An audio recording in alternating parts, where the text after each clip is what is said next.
Okay, so we will get started. It's 2 o'clock. This is a 60-minute class or training.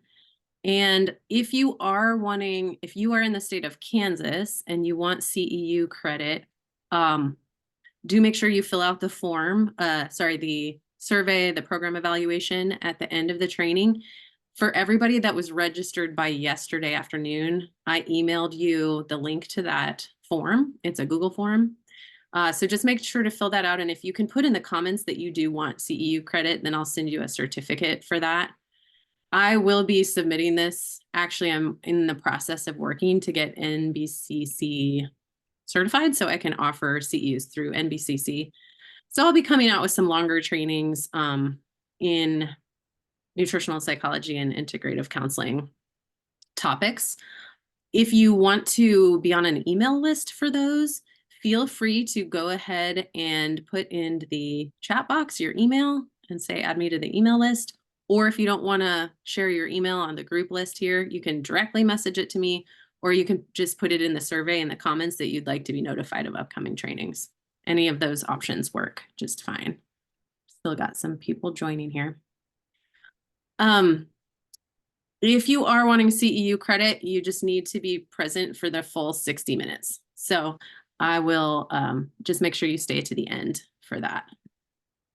If you're here just to enjoy the information, it's up to you. You can leave whenever you like. Couple more housekeeping things before we get started. Please mute yourself. I'll try to check, but if we can all stay muted, I'm going to go ahead and go through and just kind of mute everybody that's not. That way we don't have background noise and we can all hear. At the end, I will reserve some time for questions. The best way to do that, usually, at least for me, I appreciate it if you put your questions in the chat box as you think of them. That way you don't have to remember them until the end. Go ahead and just put them in there. I might pause partway through and check that and answer some questions, or I'll definitely circle back and look at that at the end and get any questions answered. Also, I sent the handouts to accompany this class, so you would have gotten those via email. If some of you registered last night or this morning, I'll get them to you. Again, just reach out to me and let me know, and I can email those over if there were any later registrants. I'll have a registrant list at the end of this, so I'll have your email. I just need to get a little notification that you want that. Okay, we're going to get started with the class content. I will just introduce myself first. I see a few familiar faces and a lot of unfamiliar faces. So if we haven't met, I'm Brooke Size. I'm a licensed clinical professional counselor. I'm a somatic experiencing practitioner. So I do a lot of trauma therapy, somatic work in sessions with folks. My practice is in Prairie Village. I'm at 80th and State Line Road. I see individuals and couples. I also use somatic work with couples. Ron, at first you could hear her through your speakers. And then I'm also, before I became a counselor, I was in holistic nutrition, and I've been through about 6 years of functional medicine training. So the IFMCP stands for Institute for Functional Medicine Certified Practitioner. So I also in my practice have a functional nutrition side of what I do. And really got into counseling. Mute my audio. It says it's muted right now. All right, that only means you can't talk, but what through this before. Okay, so there's a couple people getting unmuted. Just please make sure you stay muted in the class. I'll try to check that. Thanks. Sure that you're on you work. Okay. And that's where I think I know who that is, and I'm going to send a quick message so we. There we go. Okay. All right. Now it says mute. all right. All right, now I want it muted. All right. Okay, so today we're going to be learning how to describe the basic science of how the digestive system and the nervous system interact to impact our emotions, our thoughts, and behaviors. So I'll go through some of the research, the science on that. This really could be an expanded class, so I'm just going to kind of pull out little bits and pieces to share with you, so you have an idea of how the microbiome impacts our emotions, thoughts, behaviors. We'll learn how the gut microbiome impacts the stress response in the body, and then how the function of the nervous system impacts the microbiome. So that bidirectional communication between the gut and the brain. We will also, you'll become aware of nutritional psychology-based strategies that you can use with clients to improve the function of their nervous system. And this, I'm going to add more when I have a longer amount of time. I just want to be able to hear Comments on our staying in our scope, with what we provide. And I will be doing a little bit more research on that and just making sure that I support you in that in future trainings. There's not enough time really to go into that a lot today. I just want to kind of give some information and education. But just there's some handouts I've given you. I'm going to create more things like that are just for people interested that have the study cited and all of that. So we're just providing information for them if it's in a counseling session and they want some additional information on what they can do maybe to support some different things they may be dealing with their mental health. And then we're going to talk through some somatic strategies that support clients in the management of anxiety and overall mental health by way of how they impact the gut-brain connection. So what organ of the body produces 3/4 of our neurotransmitters? I'm sure you all know I'm talking about the gut, but it produces 3/4 of our neurotransmitters, quite a lot. It also contains 2/3 of the immune system, 10 times, oh, I need to update that, so I apologize. That's updated on a different slide. We used to think that it had 10 times more cells than the rest of the body combined. Now it's just a little bit more than 1 to 1. So we have as much bacteria, a little bit more bacteria than we do human cells.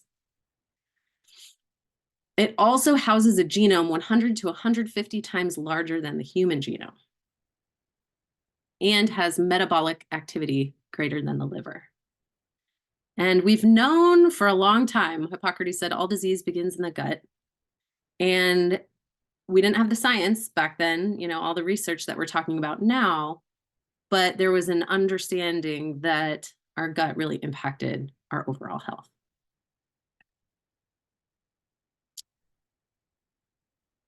We started to get a lot of this science and research when the Human Microbiome Project was launched in 2007. And so this really kind of put out a whole lot more of the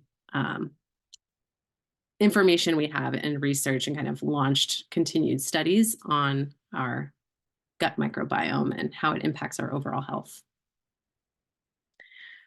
I'm just checking the chat box real quick. I want to make sure we're all good. Okay. Trillions of bacteria inhabit just about every part of the body. As I mentioned, we have 1 bacterial cell to 1 human cell. We're only 43% human, right? So I always think of if we had some sort of a machine or technology that we could look at us and just see our bacteria, we would look like walking piles of bacteria with a lot of denseness in our gut area, much thicker, if we could see that in the gut area. There are over 10,000 times more microbes in your gut alone as there are people on Earth. And so it's been commented on that, we can identify through a fingerprint, right, who we are. We really could also identify even more who we are through our gut microbiome if we had kind of a way to quickly do that. We each share about 1/3 of the same bacteria. Most of us carry about 1/3, and that links all of us similarly. And then there's this other 2/3 that's different based on the microbes that were present in our gut, our mom's microbiome before birth. It's affected by the members that we live with, members of our household, intimate partners, our foods that we eat, our brain's activity and our state of mind. So there's a lot of factors, environmental and kind of our medical and health history, that impact the rest of what's in there and would identify us uniquely. Our gut harbors between 3 to 4 pounds of bacteria. So quite a lot when you actually would take it out and weigh it. And then these microbes actually listen as our brain signals to our gut how stressed we are. So these microbes respond and are aware of when we're happy, when we're angry, when we're anxious. And they do this even when we're not really conscious of our emotional state. They're listening and they're responding. And they also not only listen, but the response is that they generate and they modulate signals that the gut then sends back to the brain. And this can actually reinforce or sometimes even prolong the emotional state. For housing within our guts, there's an exchange. These microbes kind of pay rent to live there by doing a lot of things for us that support our body. Some of those things are that they support our immune system. They support digestion and absorption of our foods. They help to fight off pathogens. They support a healthy gut lining. And they also synthesize vitamins and other compounds like short chain fatty acids, K2. There's some B vitamins they synthesize. And those also sort of indirectly impact our mood and mental health, because some of those nutrients are important for brain function, cognitive function, energy. So indirectly, they're also doing those things by way of how they help us absorb our nutrients.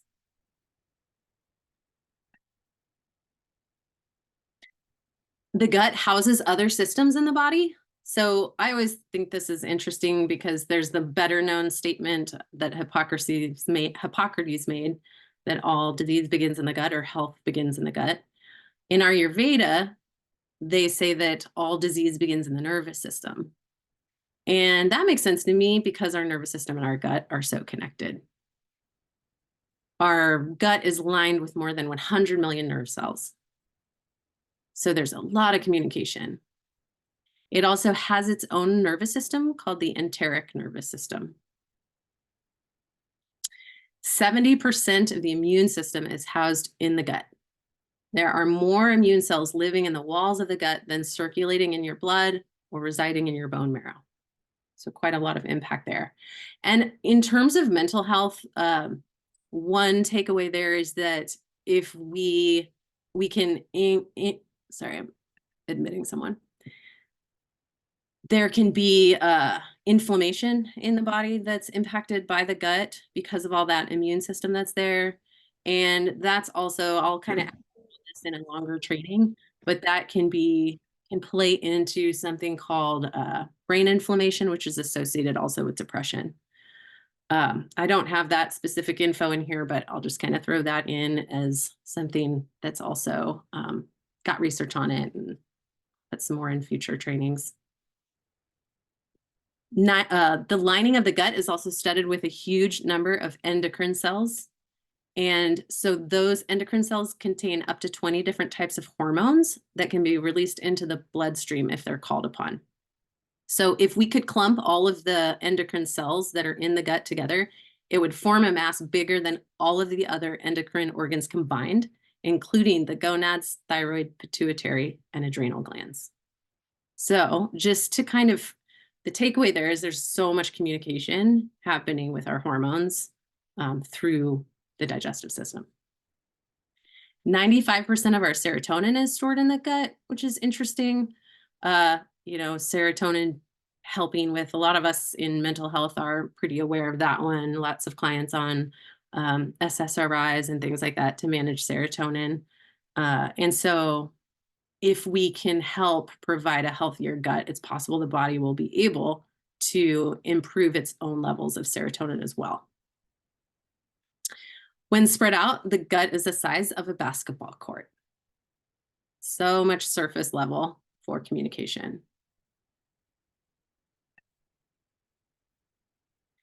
Often referred to as the second brain, our gut is connected to our brain through thick nerve cables that send messages in both directions. And when I was researching this, it was so interesting to me that 90% of the information being sent is going north. So I would have thought south, right? Brain to gut. But actually, if we, break down which way it's going and the percentages, it's 90% going north. The gut and brain communication also happens via hormones, inflammatory molecules, and of course, neurotransmitters. Then gut sensation is sent to the brain. It sends signals back to the gut to adjust its function, as I mentioned earlier. And these gut feelings or sensations are stored in databases in the brain, which can be accessed later when making decisions. And they play a role in the generation of emotions. And this is where we get into, the EMDR, somatic therapy world, the lower reptilian brain type of work. Lots of, approaches out there that look at that and address that a little more than some of the others where we're doing more thoughts, emotions, behavior, sort of the conscious stuff that we're able to talk through. This is where, if we're looking into like somatic work, and we'll talk a little bit about that, we can start to get in touch with those gut feelings and get to that sort of subconscious, unconscious information maybe that's stored in the brain. But it does play a role in our behaviors, our emotions, and decision making. The gut mirrors every emotion that arises in the brain.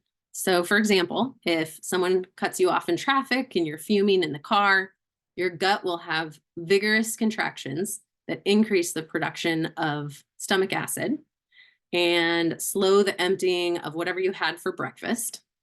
And then the intestines will twist and spit mucus and digestive juices, all while we're mostly thinking about how annoyed we were that the person pulled in front of us. But there's a lot of activity going on in the gut when we feel that way. Some people, I think there's just more of a strong gut-brain connection. I think there could be more research in this area with like, why do some people experience a lot of symptoms? When they're frustrated, they might have a loose stool or they might get reflux. Why does somebody else not really notice that? There's probably more to learn there. And, but it's happening in all of us that there's some sort of movement in the gut when we feel that way. When we're depressed, our intestines hardly move at all. It gets very quiet. And from a nervous system perspective, that has to do with where we are in our system. If we're in parasympathetic, more of a dorsal vagal sort of shutdown state, or if we're more in a fight or flight sympathetic state, there's a different response in our gut.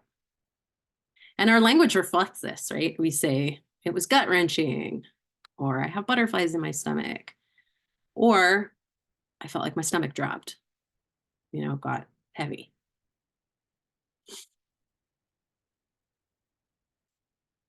The gut there's something referred to, this can be referred to as the gut axis, is how it's connected to other systems in the body, other areas of the body. So there's the gut skin axis, the gut adrenal axis, the gut hormone axis. And it's just referring to the connections between the gut and other areas in our body. I won't go into too many of the other ones. We're mostly focusing on kind of gut nervous system connection, but just awareness that it affects our skin health, obviously our immune health, appetite, body composition. So dysbiosis, we're going to start talking about the microbiome a bit more and understanding how that impacts the brain. Dysbiosis is, and when I say microbiome, I'm referring to all the bacteria in the gut. Gut microbiome would be in the gut. Overall microbiome would be the bacteria all over our body. And then dysbiosis is characterized by an imbalance in bacterial composition. So we want a healthy balance of the microbiome, of the bacteria that's in there. I do clinical nutrition work. So for folks coming for that, if there's tests where we can look at the beneficial or commensal bacteria, which is the stuff we expect to see in there. A lot of them have benefits. Also, we don't want to see them overgrown, but we want to see a good balance. There's opportunistic bacteria, which can overgrow, and if given the opportunity, it can overgrow and cause problems. So we want to see that in balance. There's pathogens, which can really cause more issues if those are there, and we've been infected with those. Maybe we're not even supposed to have those strains in our gut. So there are things like overgrowths or infections. And I'm just throwing this in to kind of show a few of the things we've come to understand through studies that affect mental health when we find these things in the gut. The SIBO stands for small intestinal bacterial overgrowth. I've seen this quite often. It can be associated, not always. Like I've seen people come in with SIBO who show up with a positive SIBO test and they're very fatigued and they have low energy. And it's like they feel like there's like a blanket over their head, like they just can't, which could present as sort of burnout, or it could present as depression. Could also just be that they say their energy is low. It can also present with like anxiety. And I hear folks talk about sort of like feeling like their heart's racing a little bit, and it's that high histamine sort of ramps us up and can sometimes present as anxiety when what's happening is there's this overgrowth and the bacteria that's there is actually producing more histamine. So their histamine levels are a little high.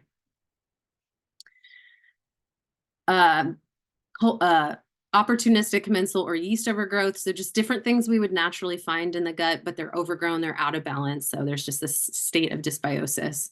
All of them can have various impacts on folks. They can impact their energy to be, a little more activated or to be tired and low, affect their mood in some way, and, then be impacting thoughts and behaviors. It can impact appetite and reduce appetite or cause severe cravings that are hard to manage. If you work with folks with emotional eating or eating disorders, disordered eating, it's possible that getting some assessment and work on their gut might be helpful for them, or just giving them some basic support around, some of the things that are on the handouts that I provided and that we'll talk about at the end, just things to support their microbiome that they can add in. H. pylori is an infection in the stomach, and that's been linked to anxiety and depression pretty clearly. The prevalence of depression among H. pylori patients, this was a study done in Ethiopia, was 11.9%. In Turkey, okay, so they did it a few places. In Turkey, it was 24.1%.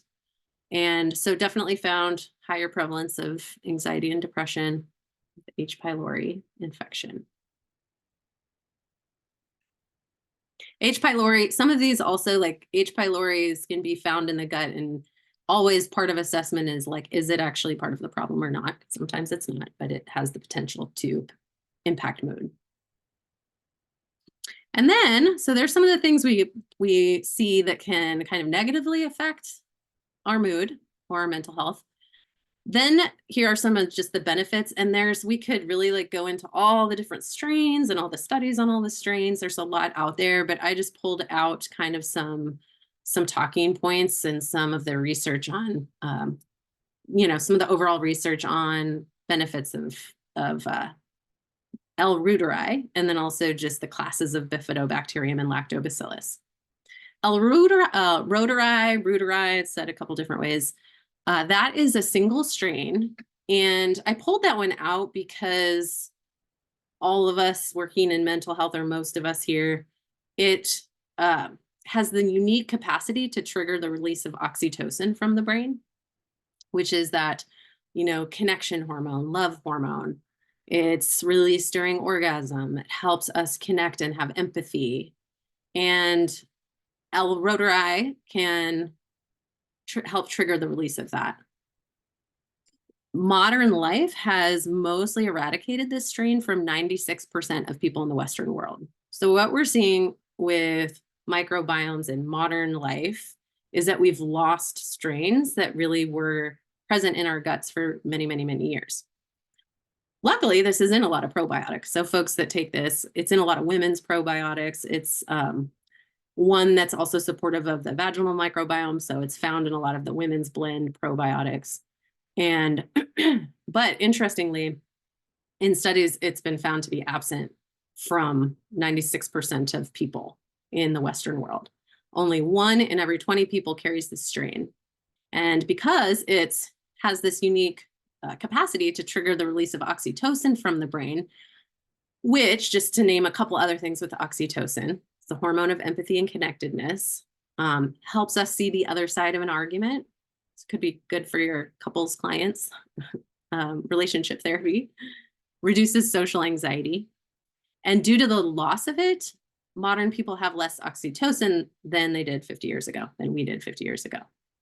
There's a book called Super Gut, which if you're a fan of making your own kind of fermented foods, or you're interested in making your own yogurt, it's got really cool recipes. So just plugging that if that would be helpful for you. It's called Super Gut, and Dr. William Davis wrote it.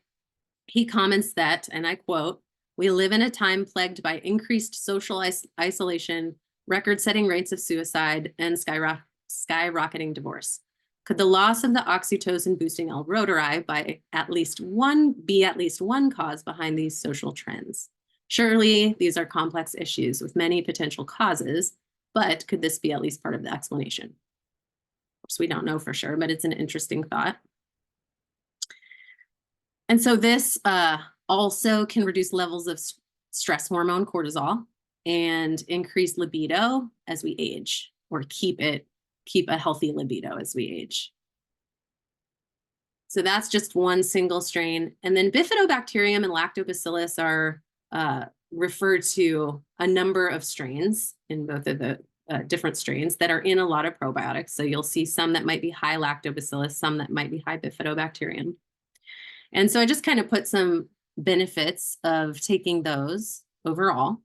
They help make neurotransmitters that influence the function of the enteric nervous system. So all that nervous system that's in the gut, as well as those that influence the function of the central nervous system. And they help produce all of these neurotransmitters: GABA, serotonin, norepinephrine, histamine, acetylcholine. So those are going to be helpful with dopamine as well, helping us with pleasure, helping us have a level of focus. Acetylcholine helps with focus and brain function. GABA is calming. Serotonin can help with anxiety or help with calming, feeling. It's like that feel-good neurotransmitter. And then this is pulled from a study: Lactobacillus helveticus and Bifidobacterium longum, if taken for 30 days, mostly 30 days out of the month, people miss days here and there, improved psychological stress levels by, that should say reduced stress. My apologies, I'm reading this wrong. Psychological stress levels were decreased in subjects who took the probiotics regularly. And this indicates that they can support mood and occasional anxiety.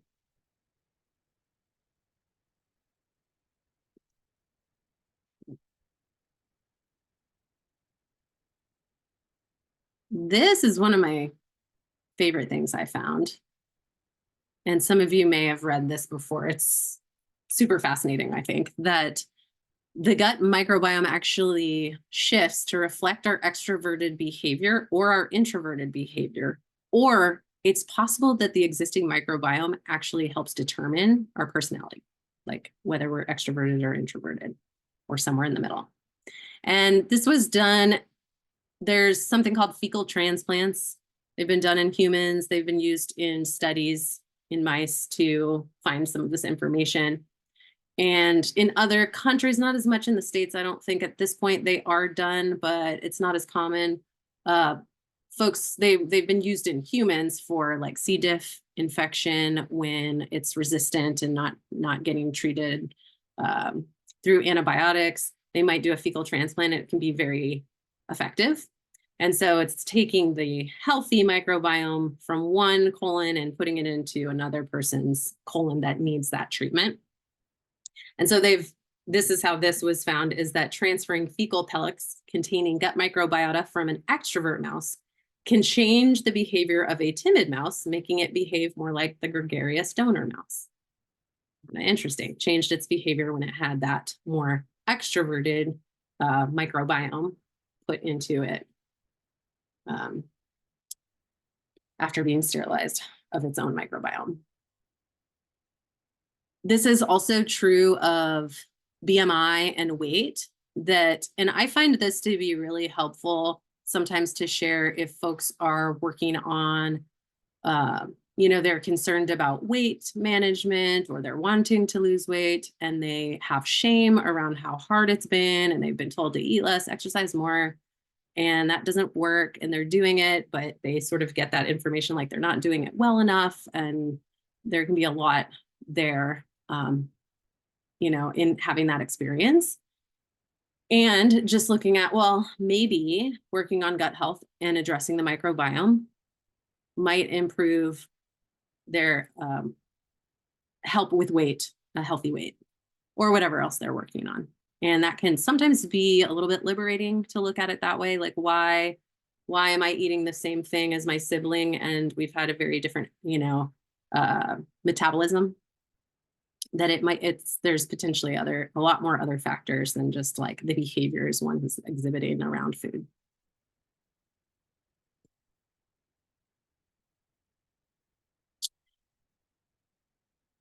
All right, so let's get into some nutritional strategies. We went through some of the science on the gut-brain connection, some of how our microbiome is impacting our mood, different aspects of mental health. And now we'll get into some takeaways that you can use for yourself or share with folks. One is eating lots of phytochemicals, especially from local seasonal fruits and veggies. To date, 28, and I think it might be a little bit more. This wasn't too long ago that I put this together, but there were 28 phytochemical receptors that have been identified in the mouse intestine alone.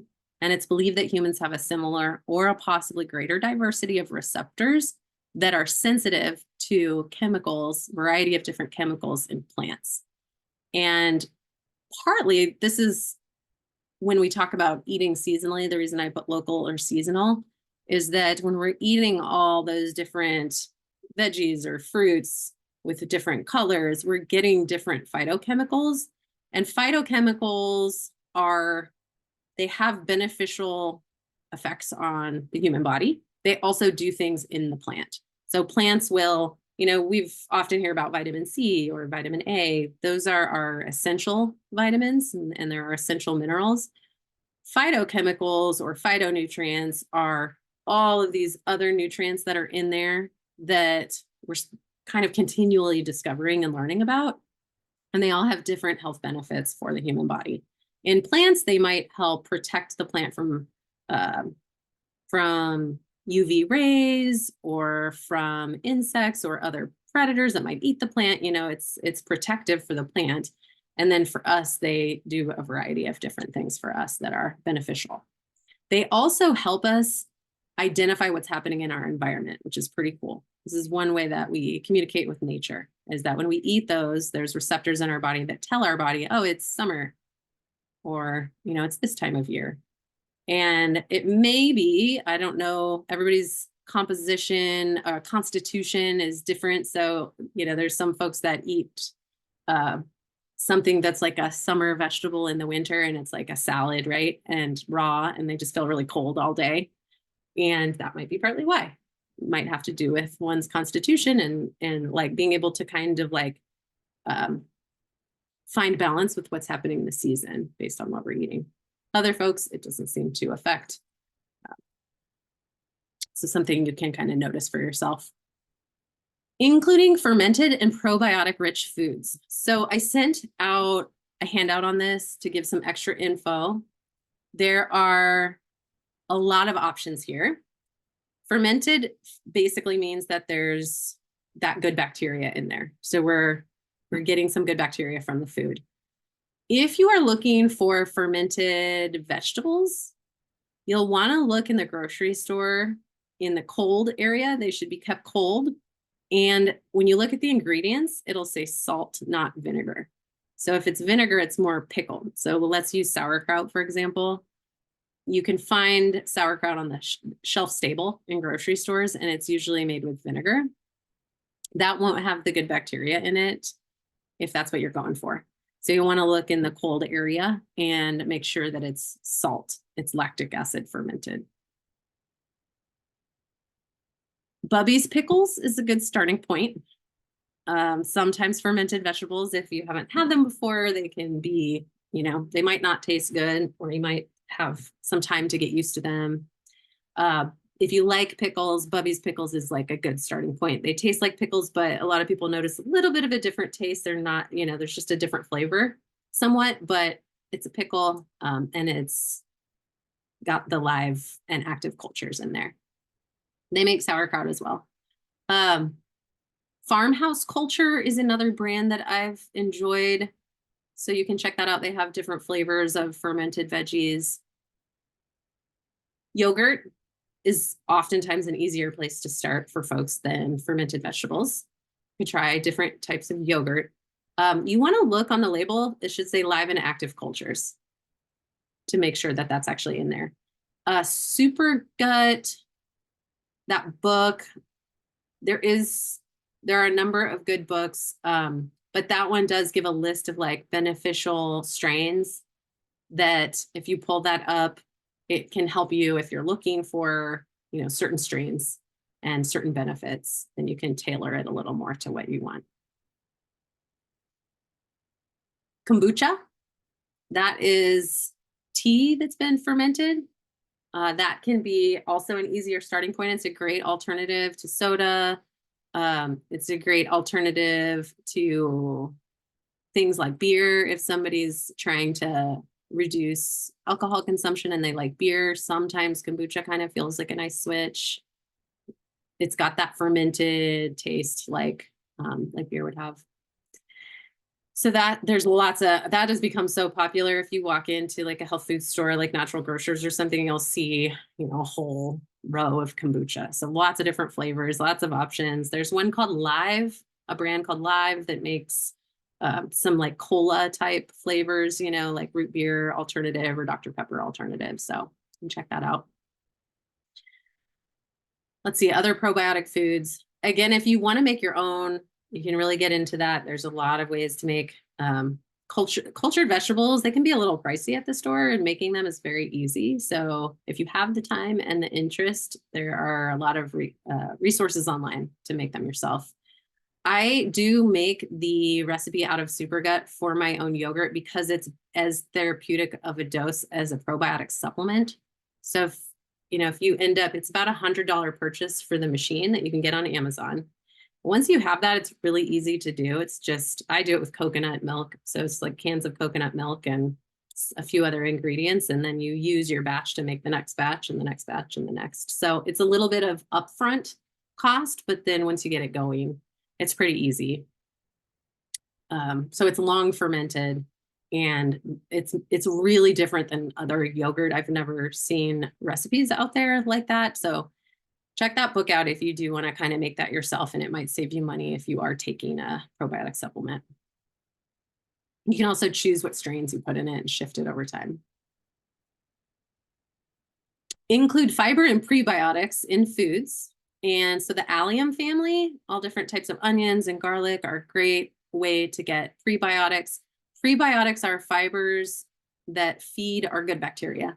So think of probiotics as the seeds, like the seeds that we put in and plant those seeds. And once those are in there, prebiotics are like the fertilizer that will help them continue to proliferate and stay at a healthy level in our gut. Also, for folks that are, kind of looking at cost of these things, prebiotics are cheaper than probiotics. So once we kind of get some probiotics in, or we eat some fermented foods that have some probiotics, taking like a prebiotic powder is much cheaper than the probiotics. So it's a little more bang for your buck, and it just kind of helps keep the microbiome healthy. Mindful eating. So this can help us stay in a state of parasympathetic dominance, and parasympathetic being that place, that rest and digest place in the nervous system, as opposed to fight or flight. And I love it. I love it in somatic therapy sessions when people, say that they're like, oh, sorry, my stomach's growling. And I'm like, oh, so great. It's work, we got like kind of back online. It's a good thing. So we want to allow that to happen when we're eating. And a quick takeaway here with mindful eating, I think I've got 3 little kids. I know, all of us have different factors that make it hard. We are eating on the run, or we're taking care of kids, or we're having conversations that might become stressful about whatever's happening in life or the world during a meal. And it can push us into a sympathetic state and shut down our digestion. And so for mindful eating, one strategy is try taking 3 deep breaths, not the kind that, we like check the box, but the kind where we really like sit and feel our feet on the floor and our butt in the seat. And we take a long deep breath and a long exhale and do that 3 times until we feel ourselves settle just a bit. And then we can start eating. And then if something spills on the floor or a conversation starts that's a little activating, just put our fork or our spoon down and have the conversation or deal with whatever it is. And then do that again. Sit back down, 3 deep breaths, feel ourselves resettle, and start eating again. So that's one idea to hopefully make it a little more possible in busy lives. Even if you're eating in the car, right? Like I think this is the hardest thing for myself and with clients is like relaxing when we eat, taking time, all these mindfulness strategies. They take a lot of focus and effort, and the world is busy. So even if you're eating in the car, just kind of thinking about like, how do I feel in my body? Is there something I could do to help myself settle? Or like, if I'm listening to kind of a more intense podcast, could I just put some relaxing music on for a bit and let my body relax while I eat? Aim for a variety of whole foods, and we're getting a lot of fiber, more fiber when we're eating whole foods, more phytonutrients, more things that will feed the microbiome and support it. And so that's the strategy there. There's a lot of different things we're getting from whole foods. Avoid industrial seed oils. So industrial seed oils are those high heated oils like vegetable oil, canola, corn, safflower, sunflower. We're going to get those when we eat out. Most restaurants use them, so it's more what I tend to recommend. I was in nutrition for a long time, and I can see sometimes when we start learning things, how stressful it can also be to try to live in the modern world and eat healthy. So I'm all about kind of finding the balance and not having to trigger a stress response. And so with this, they are kind of everywhere. And so we're just going to know we're going to get some of those when we eat out and all of that. But at home, we have a little more control over the oils in the kitchen. So aiming for things like olive oil, coconut oil, seafood, nuts, seeds, maybe healthy animal fats, depending on what your preference of food is, picking from some of those. Research suggests that industrial seed oils may harm gut health, contributing to conditions like IBS, inflammatory bowel disease, as well as the development of other GI pathologies, and not great for some other systems in the body as well. So that's where we want to just support the gut by kind of managing how much of those we consume and swapping out for other options. Also minimizing refined grains and sugars. And that's just that we see that these, if consumed in higher amounts, can disrupt the microbiome and lead to more dysbiosis through a few different in a few different ways. They also, part of an issue too, is that if we have too much of that and not enough whole foods or fibers, then we're sort of taking the food away from what the gut needs. And some of those strains can start to reduce in amount and eventually be eliminated if they don't get the food that they need. We also have this is one more thing to throw in, this mucosal lining along the gut that has a lot of immune system in it, has a lot of immune compounds in there.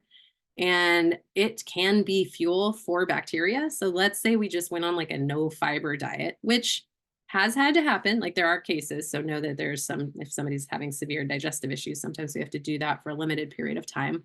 But if throughout a long period we're just not eating anything with fiber and that bacteria starts to starve, it's going to kind of try to live and consume some of that mucosal lining, which can lead to some breakdown of the immune system in the gut and damage to the gut lining. And so that's another reason we just want to kind of like watch, yeah, we're probably going to eat some refined grains and sugar, but can we minimize that? Can we make sure we're getting whole foods and fiber in to our meals? So I want to just mention a few nutraceutical strategies, supplement strategies, probiotics or fermented foods. When we talked about fermented foods, we can also do that in a supplement form. And so there's lots of those out on the market. For the purpose of this class, I'm not going to say too much about it because I know if you're a counselor, you're probably not going to be specifically recommending supplements, but you could provide like a handout with some options on there if it's coming from a place that, you know, like a physician or something like that, that would be useful for a client. So there's a lot out there. There are going to be different options depending on what's going on for that person. Prebiotic powder, there are a lot of those too. I really like acacia powder because it just sort of dissolves in water and it's an easy one if somebody's trying to get some extra prebiotic powder in their body. If there are things like, you know, their anxiety triggers like reflux or vice versa, you know, sometimes there's things going on in the gut that also are impacting how we feel. These are some teas. They can be taken in tea. There are supplements, but I really like having folks kind of check out what tea combinations or getting some herbs and making their own tea. Slippery elm is very soothing to the digestive lining, so that includes the esophageal lining.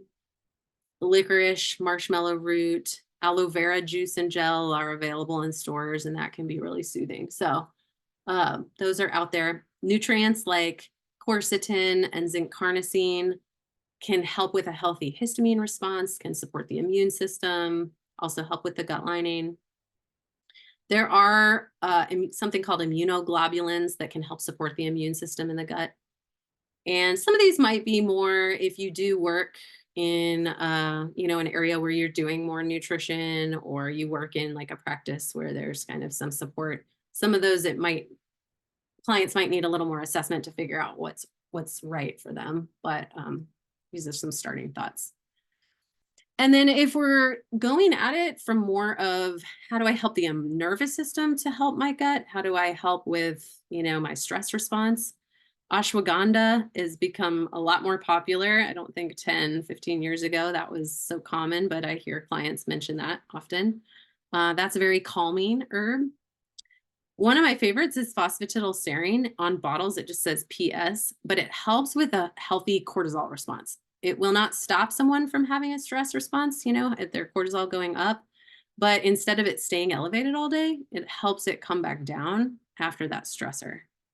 So I find that it helps folks. It's also, you'll see on bottles, it says memory, focus. We make a certain amount of PS that is in our brain cells, our brain cell membranes, and it can get damaged and depleted with high stress. So if somebody's been in chronic stress and they're still kind of dealing with that, or they're struggling with sleep, PS is a nice one. It can be taken at night. Some people, it does help with focus. So they notice it's like, oh, I feel relaxed, but I feel kind of awake. Those folks want to take it in the morning. For a lot of people, they take it for sleep and it helps with sleep. There are a lot of other ones we could put in here. There's a whole slew of adaptogenic herbs like rhodiola, eleuthero, holy basil, and they all kind of have a little bit of a different effect. So again, this is kind of on my list to create some more trainings around that as well. But there are a lot of options there.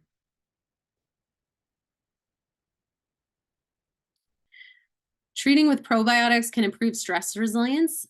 And this, as a somatic therapist, I thought is super cool when I found this piece of research. It actually helps the body pendulate between a stress response and a relaxation response and essentially improves resilience.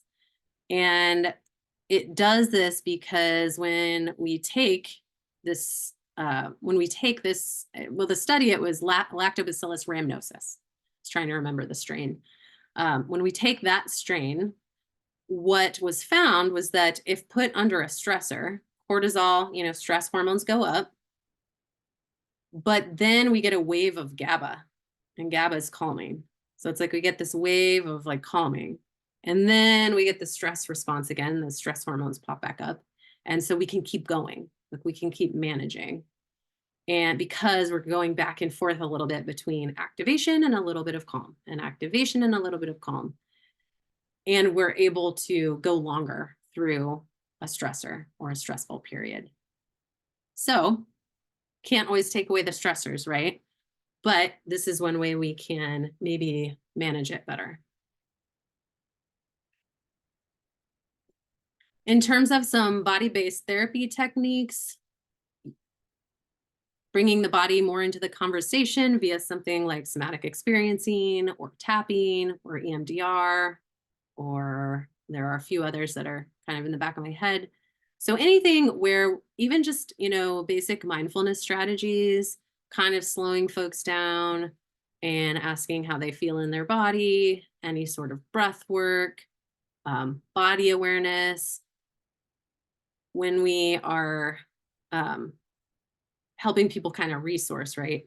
Find things, the tracking and orientation is one thing that's out of somatic experiencing that can be really just a basic, but also pretty powerful thing if folks start learning to do that all the time.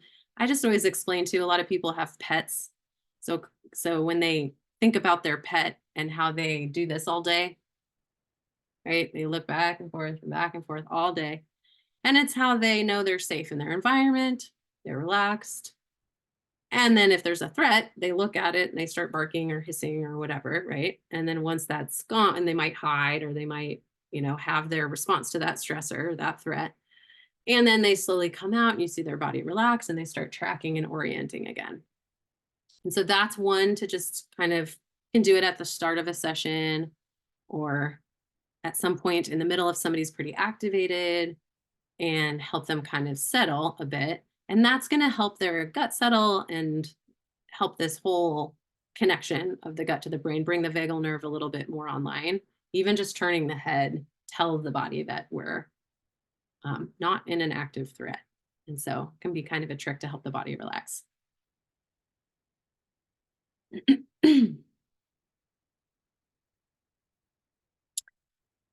I threw this in just in case there are any of you here who are interested in learning more on the kind of functional medicine or functional nutrition side. Functional medicine is a systems-based approach for identifying the root causes for symptoms and then helping the systems in the body towards better function through lifestyle approaches, nutraceuticals, food plans. And it's really, I thought it was very cool because a number of years back, they expanded the licensed professionals who could get certified in functional medicine to include mental health providers. So if it's something, it can be kind of a process, but they do lots of little trainings too, like 1 hour, 2 hour CEU trainings. So it's ifm.org if that's something you want to keep also finding some training on. Resources. And then I'm going to leave some time. I'm going to look at the chat box. If you have a question and you haven't put it in there yet, please do. So I have one. If we're interested in nutritional psychology and in including nutritional counseling in our practice, do you recommend getting another master's degree? What are we legally allowed to cover if we aren't a registered dietitian or nutritionist? So I'm going to do a lot more like digging on this one for different licenses to include in the future, but I'm going to give you what I know so far because it's a really good question. I know that in Kansas, if you are a licensed counselor or psychologist, you are in terms of the dietetic laws, you are allowed to prescribe nutrition. So you're exempt from the law that only an RD can. And that is because you're a licensed health provider. So nurses, doctors, physical therapists, licensed counselors, psychologists can provide nutrition. I think the language is prescribed nutrition. And then in terms of your license, it depends on that. You kind of have to partner it with that. Like, do I have training to support? It's kind of like all of us get trained in different things, right? Do I have, am I doing somatic work? Can I prove that I've been trained in that? Is, how a lot of the licenses work in terms of mental health, like counselors and psychologists. Like, can I say that I'm certified or trained in this? And then you can start incorporating that as an approach in your practice. So I think that my understanding of that's the best I can tell you. I would say look into your specific license and kind of see if there's anything else that says that you can't do that, but you've done this 1 hour CEU. So I think some of what you take from here and the handouts have, if they don't, I will make sure, but I'm going to be putting out more handouts that will have like the research cited on there. And those should be very fine to hand out. Even a certified health coach, as long as they're handing out information that is written by a physician or a doctor, or the studies or the research, can give that to someone because you're providing education. You're not even necessarily prescribing, you're just saying, take it, do it what you will with it, but this is some information that might help you. So you can definitely do that. And then hopefully that helped answer your question a bit more. I don't think, though, that you would need a master's degree in order to provide some education to your clients around this, just some training, and then sticking to the scope of what you've been trained in to support clients with. I'm very careful. I do my services separately. So if somebody's coming for nutrition, it's scheduled as a functional nutrition appointment. And then I know I'm going to do more like nutrition specific, like nutrition discussions, recommendations. If they're coming for counseling, I really let them bring it up. I'm pretty just like, okay, we're doing a counseling appointment. If they bring it up, I'll provide some education. But if it turns into a little more, I often kind of schedule it separately. So it is something to be aware of depending on what your training and license is in. How do parasitic infections tend to affect mental health, if you've noticed any trends? Yeah, so that is interesting because it indirectly affects the microbiome in different ways, thus then impacting the nervous system in different ways, that it might cause someone to, it's kind of the same as we were saying earlier with SIBO, it might cause someone to feel really fatigued or really tired. It might also cause them to feel more anxious. So it's just, it can vary, and it might depend on what parasite as well. There's a question about L-reuteri not being in men's supplements. I think it's because it's been studied so much for that it's present in the vaginal microbiome and it has benefits there, that it's in a lot of women's supplements. But I agree, based on a lot of the other research on oxytocin and all of that, should probably be in men's supplements. So hopefully as we keep learning and there's more and more studies, they'll be updated. But that is where some of the making your own, you can kind of put different things in, or you can go get single strains if you're purchasing them at the store.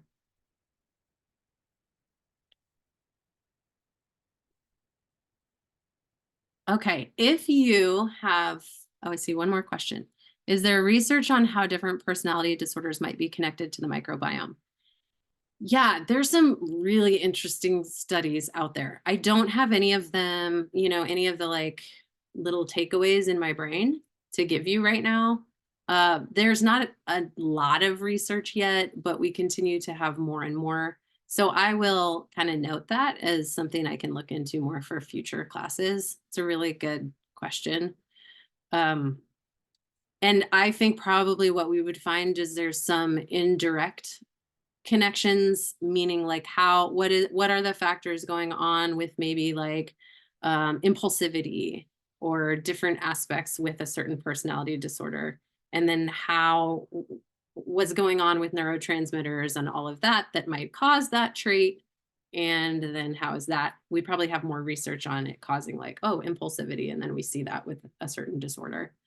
But that would be interesting for me to dig more on that. So thanks for the question. Okay, this is my email. Feel free to email me if you have any follow-up. Like, I would love any feedback as well. There is the program evaluation. So you can fill that out. You can put some comments in there. Also, if there's topics you're interested in, that's kind of my project for like the next decade probably, is just creating classes and content. So send me what you're interested in. And let's see if I have anything lastly to say. I will send out the CEU forms. If you fill out the program evaluation, just make sure you request it, since this class wasn't solely for CEU purposes, and some of you may have just joined for personal interest. So do make sure to let me know. Oh, last thing, if you did want to be added to my email list for future trainings, add that into your program evaluation, or feel free to email me. That works as well. Okay, thank you all for being present. I hope you got a takeaway, and enjoy your afternoon. Thanks.